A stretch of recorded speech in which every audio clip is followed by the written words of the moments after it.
So I just bought a house a month ago. When's it gonna start being worth way more than I bought it for? We're back, we're brewing, we got all the barrages in this video. And I wanna say a couple things, man. I'm a little bit frustrated, I'm horny, pissed off. I'm sick of people in the comments saying I don't brew anymore. Your videos used to be better. Every morning I wake up to someone writing your channel sucks. Brew a brown ale, brew an IPA. My wife thinks you sound like a special needs version of Nicolas Cage. Well, I am brewing again. Brewing in this video. Take all you trolls on. I'm not afraid of nothing, except for two things. Tomatoes. That's a given. That's a given. What's the other thing that scares you? And Rubber Johnny. Come on, man. No, let's not talk about that. Yeah, RJ? Yeah, I know Rubber Johnny.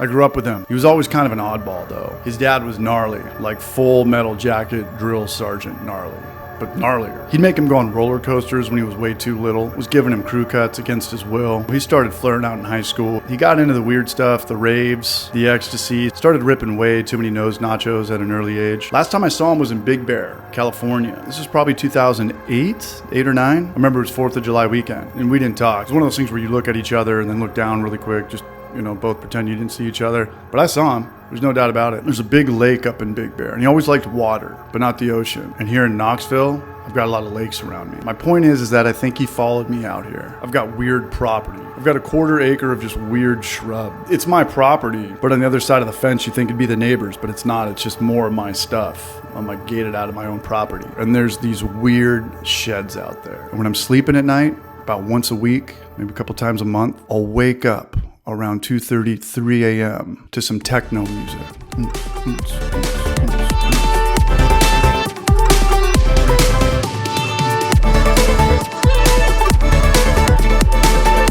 But then I'll go out there in the morning, nothing. He's gone. Just some sleeping bag, some Taco Bell, and a crack pipe. I know he's here. But I don't know if he's angry at me or if he wants to chill.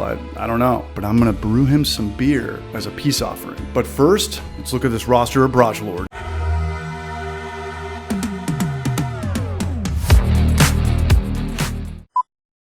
All right, here we go. To kick off this brew day, we got Johnny Asheville leading off. KB is our commanding officer. He's the only barrage I've ever met who has a coffee machine in his car. And since I've never been prepared for anything in my entire life, not even that one time, Kyle came through with the ingredients as well. Up next is Charles in Charge, aka Golden Hive Mead from Chicago IL. See, before there was Hawk Tua, there was this barrage taking the internet by storm. This guy has more followers than I have STDs, but not by much. And he brought a ton of fun stuff to drink and praised Ja that everything here made it in one piece. Left me with a bunch of meads for me and my Knoxville friends to try. Charlie's got the mead thing down, but what's different for Charlie today is we ain't just starting with sugar. We gotta grind it up and we gotta soak it. Let's see if he can hang. Charlie's a fan of more of the finer things in life, but you need some money to be a fan of the finer things in life. Maybe one day I'll have some money. And most importantly, Emmett. Just imagine if Sunshine and Jim Lee had a kid. Emmett's my favorite YouTuber east of the Mississippi, and a little fun fact, Emmett loves oysters, but his favorite part of eating oysters is getting the crackers on the side. You'd think to ask, why not just order the crackers? But no, sometimes in life, you don't ask questions. You just have to let the talent flourish. And I've been traveling all over the world to find the perfect beer. Plane after plane, meal after meal, train after train, brewery after brewery, and I've met a lot of rad people. I've been to a lot of cool places, but still haven't found the perfect beer. Is it a hazy? Is it a West Coast? Is it something crazy? And one day the light bulb finally went off. The perfect beer for turning 40 soon is the lightest lager in the entire world. So we're going with that today. I hope Rubber Johnny is a fan. We're brewing on the Clawhammer system, business as usual, and we got our new fermenter today, but let's talk about the recipe first. And big thanks to you guys for hitting 50K on my channel. That's all you guys. We'll be celebrating tonight on the stream, the Hoppy Hour, link in bio. But all right, it's brew day. They said no beer before the boil, but they never said anything about untwisting the tea, and we're getting crazy today. We're gonna be brewing with some rice. It's been a long time since I've done this, but I do know two things. Rice has sugar in it, which we're gonna turn into alcohol, and rice is much cheaper than grain.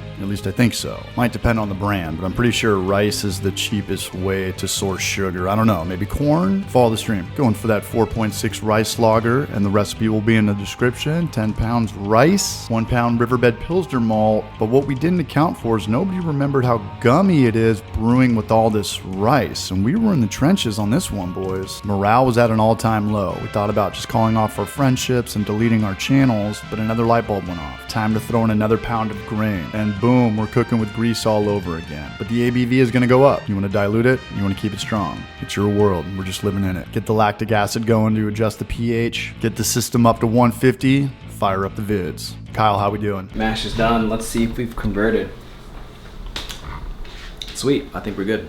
Take out the trash, toss it in the neighbor's yard. We're gonna throw in a new hop, NZH214. Don't know too much about it, except it's low in bitterness, and that's good, unless you're making something hoppy. Big shout out to the barrage Ollie Oz, aka Brown Man Brewing, for dialing me in with this technique. Stash the plate chiller in the cooler with a submersible pump. It is so easy connecting a hose to your sink. I go back and forth all the time. Cold water for chilling, and then I'll connect it to hot water for cleaning. You just need a T-valve and another hose. But here's where I screwed up. Don't put in your ice just yet. Let the tap water chill your wort to about 110 and then put your ice in. It'll chill it to 110 almost instantly, but will melt your ice within minutes. You know the yeast, Old Faithful. We're pitching 2 packets. It's time to hit the town. Big shout out to the city of Knoxville for being chill. I got a confession to make. I'm obsessed with going to rooftop bars, eat good, drink good. That's why we work jobs. Came home and we love to see it.